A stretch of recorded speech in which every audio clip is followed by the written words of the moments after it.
Captain Jason from Below Deck Down Under. Thank you so much for hopping on the pod today. We're so excited for season two. I can't believe that season two is already here. Are you ready to relive it? Totally. I am. As soon as season one ended, I obviously couldn't wait to get back to my daughter. But then I just had this moment where I just like, hurry up, give me another one, give me another one. I enjoyed it. It's so much. It's so challenging. It's so rewarding, and working with the crew and the production team, you kind of miss it all. I love that. And I love that you were like ready for a challenge, because this first episode, I think you got like 95 challenges in the span of 50 minutes. Cause like you're down two people, and then two people are living their best life in uncharted waters. We'll put it from the guests. How was processing? Like, what was going through your head that first night? Like, did you still have that excitement, or are you like, what am I doing?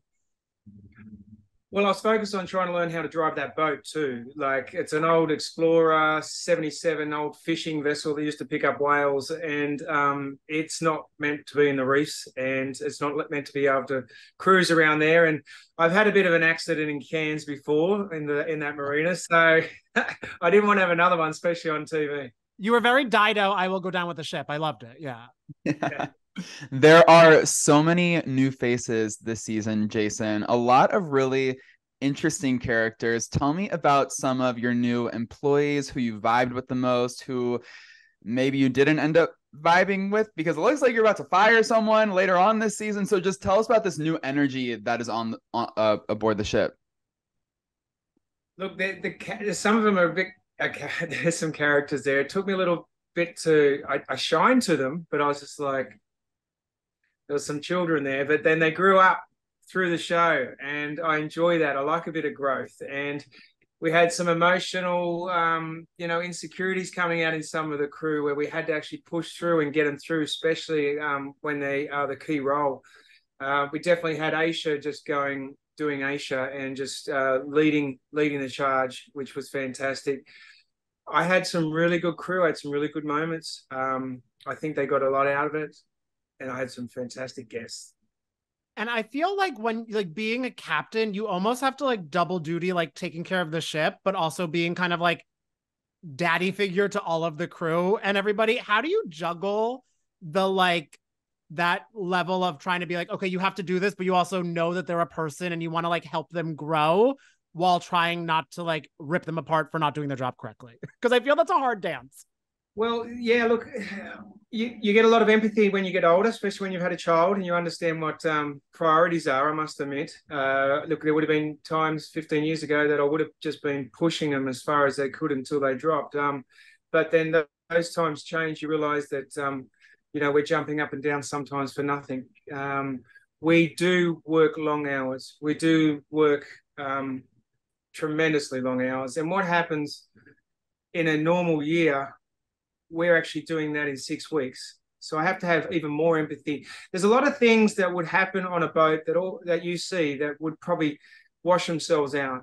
Someone's personal issue would probably get washed out over a few days by having a talk or some time. But with this series or this show in 6 weeks, it really just brings everything up to the surface. So you're seeing me having to do what I probably would do every year, putting all these fires out emotionally, a bit of a psychiatrist, and being a captain as well. A moment that I really loved from the premiere is when Sarina was having a little trouble in the kitchen because she didn't have her luggage or the proper tools. Like, you stepped in and you got that meal cooked. You were totally there for her in that moment. Watching the premiere back, were you aware that probably was like her biggest dream come true, because she has a really big crush on you, Captain Jason? At that point, I didn't know what it was about, but as the season goes on, the amount of innuendos that came out of that galley, she is very witty, she's very smart, and she had to go through a growing period in her cooking as well. So we'll see if she gets to the end of that as well. But at that point, she had actually had no luggage, like you mentioned. She walked into a small galley that she probably wouldn't have pictured or didn't think that it was like something she's come off before. She'd over-ordered a hell of a lot of food. We didn't have much storage. She had to change her whole plan. And then and then put it all together. And she just couldn't get past the fact that it wasn't the surroundings that she thought she was going to have. And I just had to go, well, this is the deal. This is what we've got in front of us. It's not the boat that I wanted either. So let's get on with it. So we work together as a team. And I love that aspect about this show is that we get to actually bring it all together.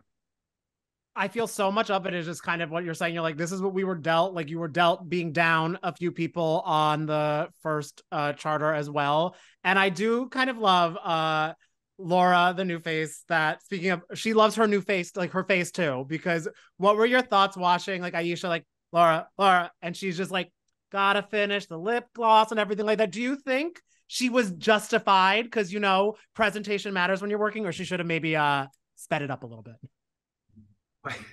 Totally. I would have been banging the door down. That's the thing. I don't get to see any of that. I think one of the nights they had to wait for about 2 hours before to get ready to go out. I would have just went out. There's a hell of a lot I don't see, and that's the fantastic thing about this show, that it is about the crew and about the captain separately to a lot of degree. To look back on it and see that, yeah, I'd be like, come on. What was the most shocking thing that you saw in the premiere that you had no idea about? Was it Lauren's lip gloss? Was it Serena's like massive crush on you? Like what sort of stood out to you the most? Probably my dad bod. Oh, I think your dad bod also stuck out to me and Danny. Yeah, I think you yeah. Oh, look at the leg cross too. You know, okay, sir. Okay. Jason, how do you, I mean, since entering the Bravoverse, there is so much thirst for you. Everyone thinks you're so hot. How do you process that? Is it uncomfortable? Are you leaning into it? I mean, you truly are one of, you know, the Bravo world's greatest sex symbols at this point. I don't know about that. I live in the Philippines. Bali,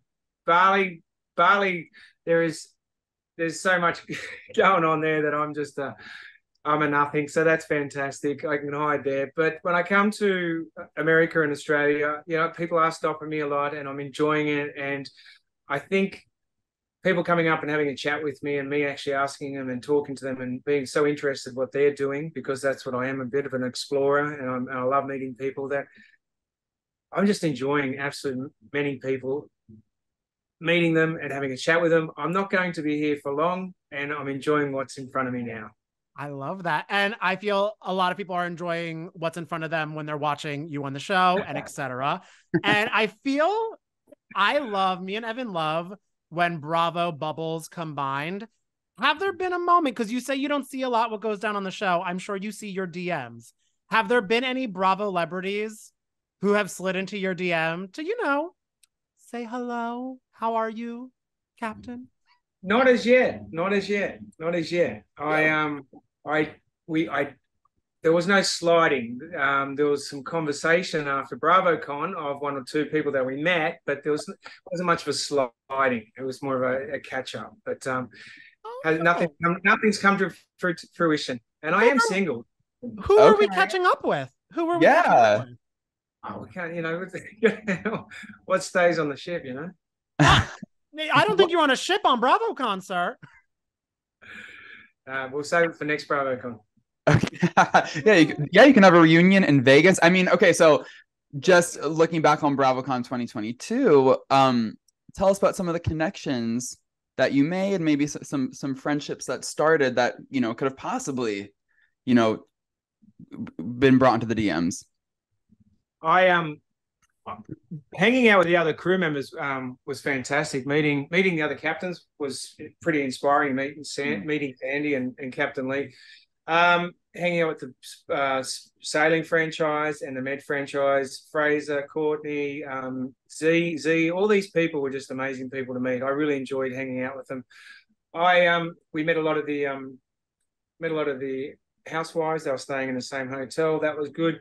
Aesha and I did behave ourselves a lot. We did put ourselves to bed pretty early because we did have a job to do. We knew new crew members to the whole franchise, so we did behave ourselves. But it was really refreshing to meet everyone. It was like a big family, to be quite honest. Well, I hope your second round at BravoCon, because me and Evan are also going to be in Vegas partying. I hope you guys don't put yourself to bed too early because we want to like hang out and seize Vegas. I feel Vegas, you aren't allowed to go to sleep before 3 a.m. I don't really know the rules there. Well, I think we've done we did our bit in New York. You know, we cemented ourselves, and this time we can probably let our hair down a little bit more. Yeah, you can let loose a little bit. You and Aesha don't have to put yourselves to bed too early. But speaking of you and Aesha, you guys are such a great team, and that was fully on display in the premiere when she put contacts in your eyes, Captain Jason. That was such an intimate moment, and I felt like Sarina watching that back was probably really jealous. Yeah, I knew she got a contact in there, but she got a fist in there first. She really pushed it in there. I thought she would be a little bit more gentler than that, but she's not. Yeah, look, Aesha and I get on so well without even saying anything. We don't have to. I think we have the same energy. I think we like our quiet time, but we're very energetic and adventurous at the same time. So we have the same personality, and we're trying to achieve the same things. We're trying to be good at what we do, but have fun along the way. Yeah, now being like this sort of daddy figure to your crew, what are your thoughts on Scotty for Aesha? Do you think he's a good guy? Do you approve? Have you met him? I have met him, and I will say straight away, he is perfect. You know, for him to be able to be so adventurous and dynamic in many sports as well allows Aesha to not have to think about what she's going to do. She'll just tag along and she'll be in on it. She's a very smart person. She's very caring and very empathetic to a lot of people and cares about a lot of people, and probably less cares about herself. And Scotty's there to care about her as well. So they're a great couple.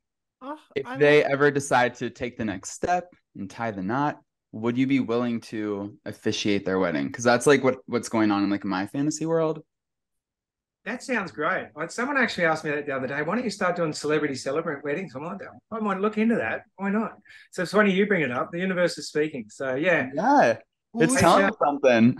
Is there a celebrity couple you'd love to like have on your boat? You officiate the wedding and it's just a full-on party? Tom and Michelle. Okay. That would be funny, wouldn't it? If they kicked on. No, I've been watching a bit of Vanderpump. Haven't we all? Oh yeah. You Tom and Raquel. Rochelle now.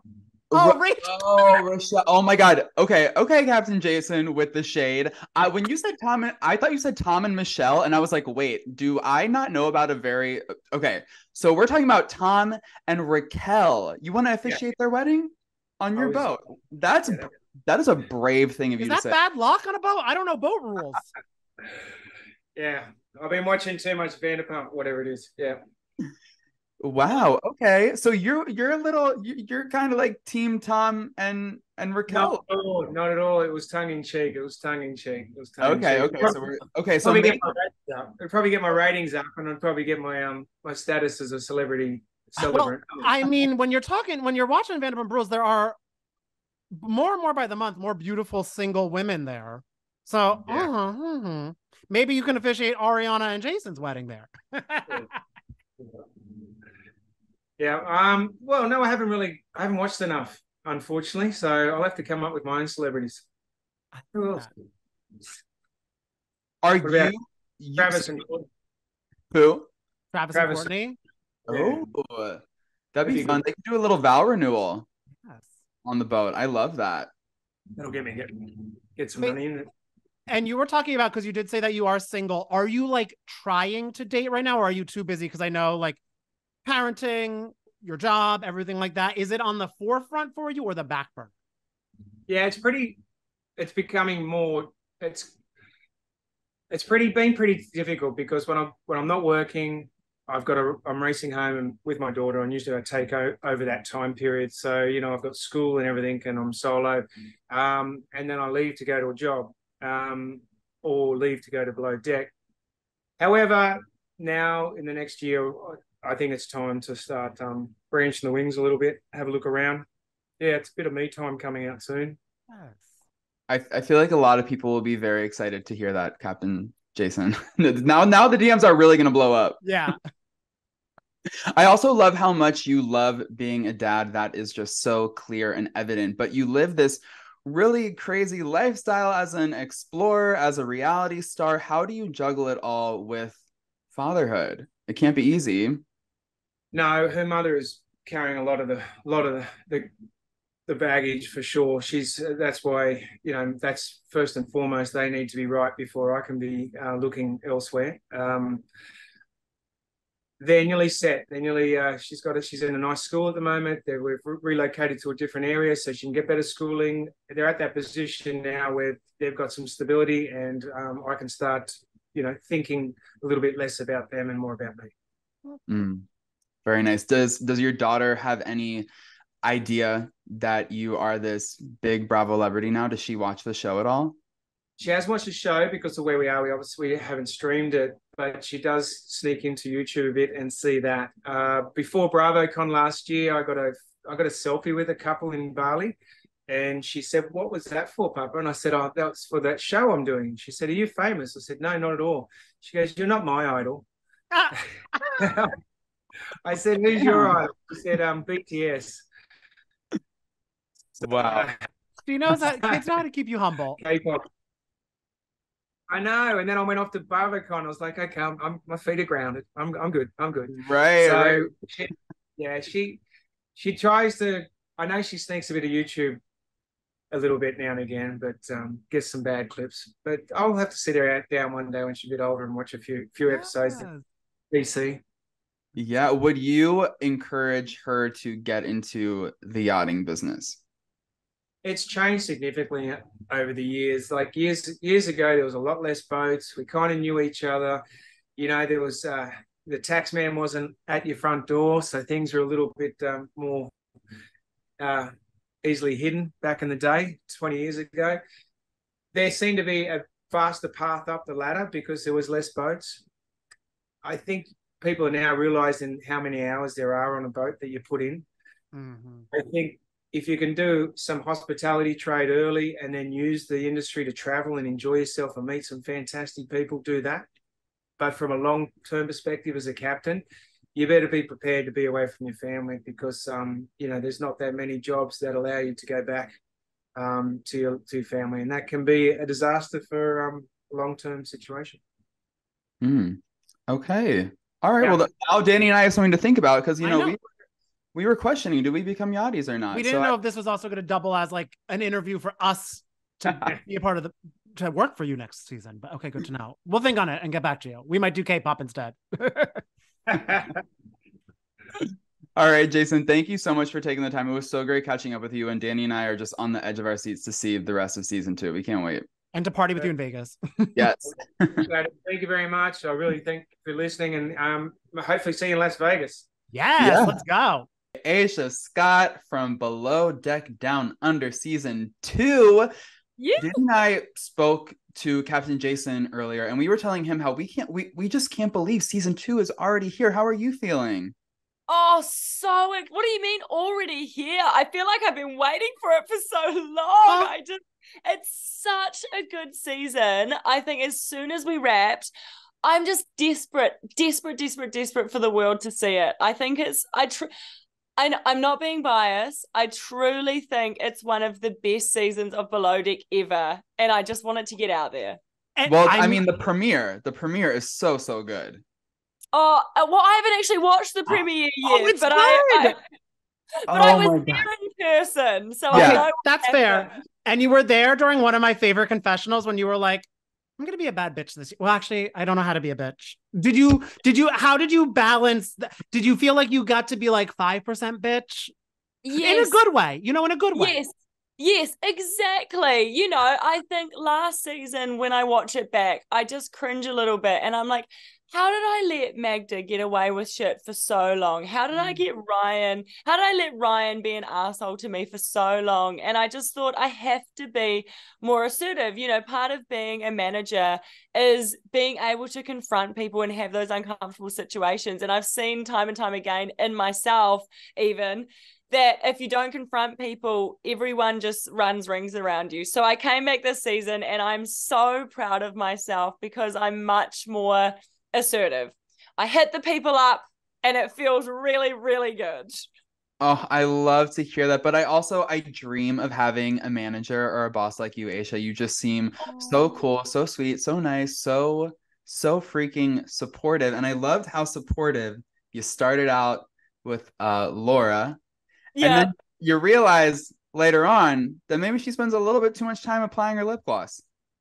What was it like getting along and working with Laura? We have never seen anyone like her on the Below Deck franchise. I mean, I'm personally obsessed.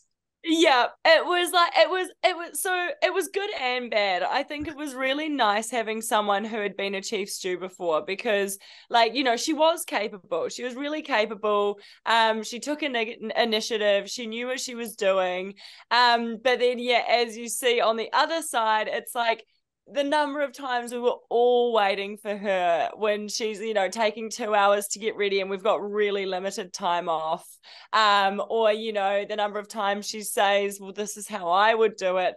And a little bit of you wants to explode inside. But I remember talking to Scott one day and I was like, you can't, I'm sorry if this is too much of a tease, but I was like, you can't get annoyed at someone for being annoying if they're doing their job. You know, It's not like, you know? And so I just had to kind of breathe in love and just accept that not everyone is perfect and we're stuck in a small space. I feel like that's the hardest part, where you're like, oh, I don't want to deal with, it is my job to deal with you. So I guess we got to make this work. So you had growing pains with her. Did you have growing pains with some of the other people as well? Actually didn't. No. Like, Margot is just the sweetest thing. She's like that classic girl next door, very innocent. And I think she came into this season just so badly wanting to prove her worth and grow as a stew, because she was quite green when she came on. I think she'd only worked on one boat maybe. And so yeah, she was just so pliable. Would you say? You know, she was easy to shape and groom. Okay, all right. Exactly. Well, that's adaptable. Yes. You know? Yeah, exactly. Yeah. There were so many new faces this season, and it's so insane to me and Danny. We were talking about this. Why is Below Deck Down Under like the hottest? Everyone is so beautiful and good looking, from the captain down to the deckhand. Like, everyone is gorgeous. Thank you. I'm going to say thank you because I'm going to include myself. You included Aesha. We sail on a different ship, but you're gorgeous. Yes. Thank you. But it's true. Everyone is so hot. And so you can probably see why there is the love pentagon. Everyone wants to slam each other, and I don't blame them. I mean, it's kind of nice, though, that you are in a committed relationship with Scotty, who you love so much. So you can just sort of like sit back, relax, and watch the love pentagon play out and get messy. What was it like watching everyone, you know, work through this pentagon? It was great. It was absolutely great. As you say, I'm in this beautiful, loving relationship, and it was so nice to not be part of the drama. You know, we'd have a night out and I'd come out in the morning and I'm like sitting there with my popcorn and I'm like, and who slept with who? And you did that with who? And you put that in your what? You know, and I'm just sitting there getting all of this gossip from the night before, but I've got no emotional stakes in it. So I loved it. That is my dream. So I like just to like be able to absorb all of that gossip. And I don't know about Scotty, like, because I am emotionally messed up and always very jealous. And that's just something I'm working on in my own time. Wait, okay, Danny, you're also very self-aware. I'm aware, yes. I'm aware that I'm at least you admit it.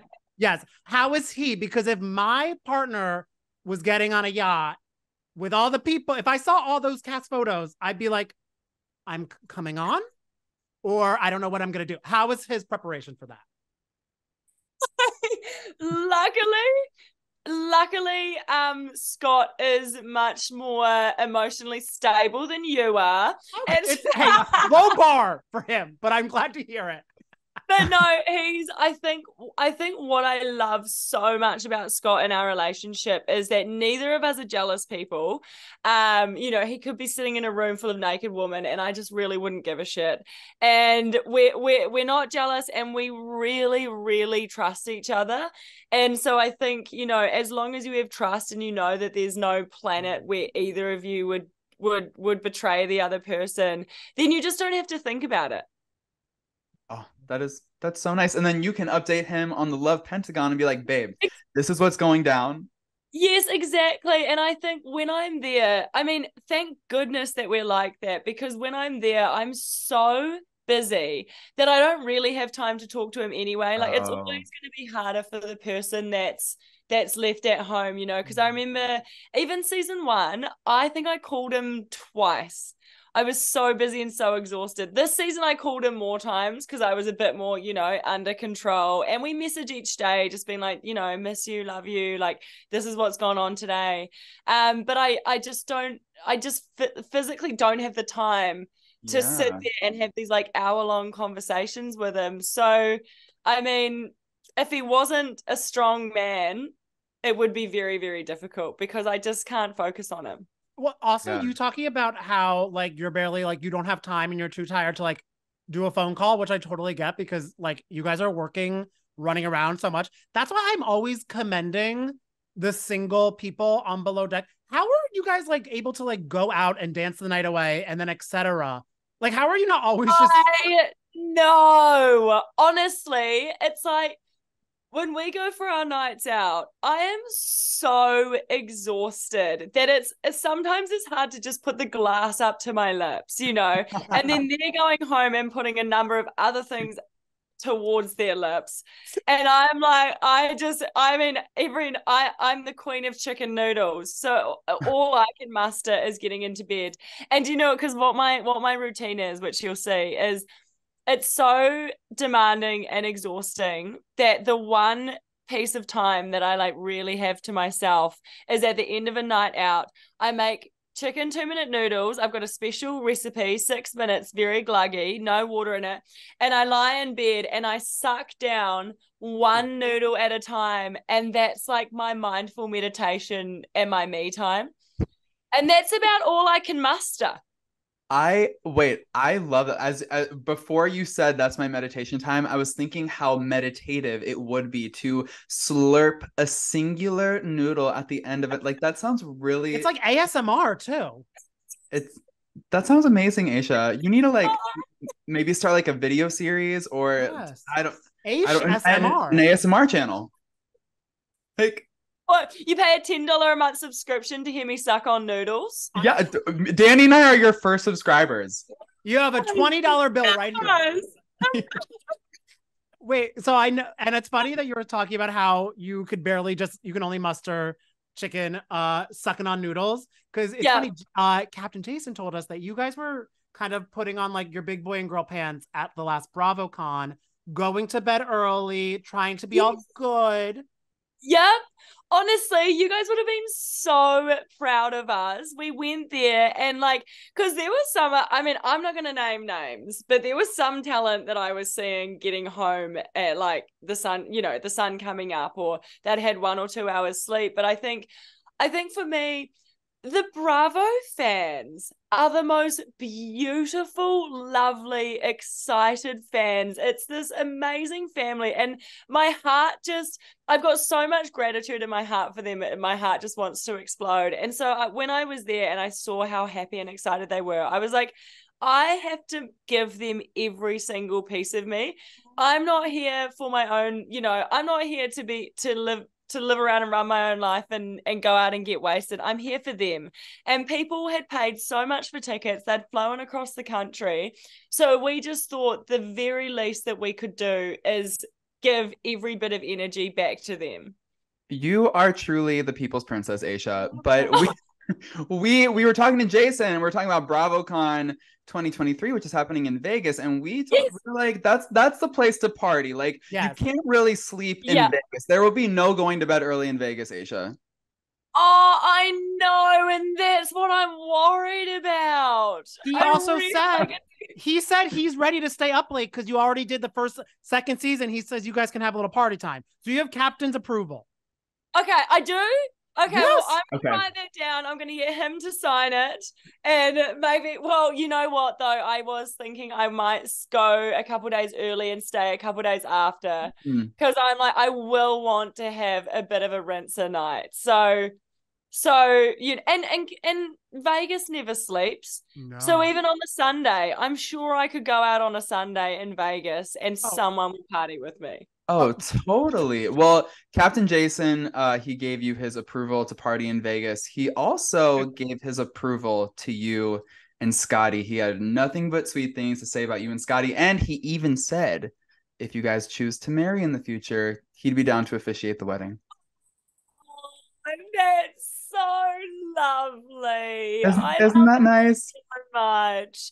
They actually met. Where were we? I think it was in New York after BravoCon because Scott flew in just after BravoCon. And we all managed to get together and have a drink, and it just meant so much to me for those two to form a relationship as well, because obviously I spend so much time with Jason. And yeah, so lovely. But you know what?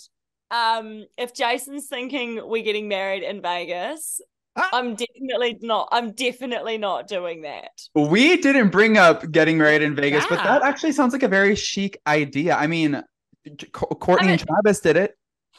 Oh, did they? They did. Before Capri. So you could do Vegas and then Capri. Oh my goodness. Should I start a GoFundMe for that? The noodle $10 will help you. That will fund the wedding. That's the wedding fund. Wait, Yes. what I'm wondering, because he sang his praises for your relationship. Do you ever want to or do you ever wing woman him, or do you ever try to set him up? Because he did say he's finally feeling like he can have some more time to be in a relationship. Yeah. You know what? I think if anyone's seen Jason, he doesn't need a wing woman. He gets women throwing themselves at him 24/7. Like, he would not have to work very hard to find someone to go on a date with. So I mean, I just really want him to find someone because he's so in love with his daughter. He's such a good man. He's always doing something interesting. He helps with charities. He really is a catch. And so I would love for him to find that partnership one day, because I know he does want it one day. Well, it's interesting that you say that, women just throw themselves at him. When we were asking Jason about dating, he was so humble and just, so subdued about it all. But that's great to know. Danny and I were like, women must be sliding into your DMs all the time. And then he teased that maybe some DMs were exchanged after some friendly interactions at BravoCon. You were with Jason at BravoCon. You were going to bed early. Did you see him connect with anyone specifically? Maybe a housewife? I might have seen him connect with something to do with someone very closely related to a housewife. I feel like I would be betraying him if I stated who it was. Closely related to a housewife. Danny and I are doing the math. I'm in the future, there could be an interesting Bravo connection. All I'm saying, can I say what I'm feeling? Say it, Danny. Lala Kent. I'm feeling. No, not Lala. How hot would that sex be? I'm sweating thinking about that. I was just picking who is. And I said housewife, not Vanderpump. Oh, I thought you said housewife related. Okay, so it's in the housewife realm. Okay. Oh, yeah. But don't keep guessing. Okay, wait. I'm just gonna do my one guess. You said housewife related. We love our girl Margaret Josephs from The Real Housewives of New Jersey. Was it her friend Lexi, who we see on the show a lot? She's not a. I'm not sure about that. Okay. So we're cold still. We're cold. We're gonna figure this out and DM you later. No, I hope you know. Yes. You're just gonna wake up and it's gonna be 55 DMs from us just naming every single person on Bravo. Is it this? Is it this person? Is it this person? Wait, because what I do love about Bravo is that there's just so many personalities on on the network. And the charter guests you guys have a lot of personalities. Is there any housewife or Bravo celebrity that you would love to like be the guest for a charter? Oh, you know what? I would absolutely love. I went to this disco event last year, and I went with Jill Zarin, and we just got on like a house on fire. I absolutely love that woman. We talk on the phone every now and then, and I would love to have her on the boat. She's my Jewish mummy. She would be perfect as a charter guest because she's so charismatic and just fun to watch, but she's also very demanding. So she would really put you guys to work. And so that's the thing. Like, as I said that in my mind, I was like, she also might be really difficult because she's so specific. But I think that we have a beautiful enough relationship that I think it would be more like a mum telling her daughter, like, oh, come on, honey, like you should have given me sugar with the coffee, you know, come, I'm just telling you. And I think we could turn it into something fun. That's exactly what she would do. She'd be like, oh, is this how many ice cubes you're giving me with my Coke? Honey, come on. Let mommy show you. You know, she would be so demanding, but she'd do it in a way of like, let me grow you as a person. Oh my God. I would love to see that happen. You know, Aesha, as I was watching this premiere of Below Deck Down Under, I was thinking, like, if you were a charter guest and you didn't have to work because you work so hard, if you just had the day to like chill and be a charter guest on this boat, what would be like your dream day? Like, where would you go? Would you play with the toys? Like, I mean, what would be like your ideal situation? Yeah, I think that I would want to do half toys and half excursion, because I know that I shouldn't say this and it goes against the whole point of renting a boat, but I get bored so easily that the thought of just being on a boat all day actually sounds really boring to me. And so I'm like, I would want to be on the I think what I would want to do is like in the morning, get up early, go off and do like, you know, go to port, do a hike, go and get a gelato, get a coffee, like explore the beautiful village, or, you know, explore the town around where we are, and then come back at lunchtime, have lunch, use the toys, and then start day drinking, and then like really rip into like the cocktails and the canapes and just chilling on the boat in the afternoon. That sounds heavenly. And I love too in the first episode that there was a mocktail for 2.5 seconds. Yes. This is what and you said that happens a lot. It pisses me off because people on their preference sheets, they're like, no, definitely don't drink alcohol. And then I take up all this effing fridge space with like 0% wine and 0% drinks. And I put all this effort into making like mocktail syrups and stuff like that. And then people come on and they have one drink, or they relax for a second and they're like, oh, no, actually, I'm not going to do that. And it all goes out the window. Like I know it does every time. And I end up just having to get rid of all of this stuff that I've ordered. It's just a waste of time. So I'm like, you're on holiday. You're on this beautiful, magical holiday for 2 days. Just live your best life. Drink the drinks, eat the cheese, you know, just go crazy. It's just don't jump in the water. Amen. Wait, Aesha, I have one final question for you, and it's an important one. Oh my God. Did you put Jason's contacts in every single day of your voyage? Every single day. And he didn't want people to know that that's what he was doing. So he would call me up to the bridge as though we had to have like we were pretending we were having a morning meeting. But I would actually just go up there and pop his contacts in. All I could think about when that was happening is how jealous Sarina must have been watching, like how she will not be able to process it because she had the biggest crush on Jason, and she expressed that many times, whether anyone was listening or not. She wanted to touch him so badly, and even the thought of me putting my finger in his eyes, she would have been like, "You got to touch his eyeball." Oh my God. She'll be so jealous. Maybe she's the one for Captain Jason. You never know. I actually think that they could be. Wait, I mean, I know you didn't watch the first episode yet, but there's a moment of them, like of him helping her cook, and it's so beautiful. And I was like, this could be Sunday morning. Right? Yeah. Honestly, those two, I'm actually after this. I'll get them on a group call and ask them what we're gonna do about this future romance. All right, perfect. Well, our Something next needs is to happen. our It's gonna next be is like an Ashton Kutcher. Sorry, it's gonna be like an Ashton Kutcher Mila Kunis situation where they don't know that they're madly in love when they're filming, but later on down the track, they are each other's everything. I'm that obsessed. is the best place to end this conversation, Aisha. Yes, I 100%. I agree, and I'm putting that out into the And they're getting married in Vegas at BravoCon. Done. yes. Yes, Done. yes, Done. done. And I'll eat my chicken noodles in the audience. Yes, it's all happening. It's all happening.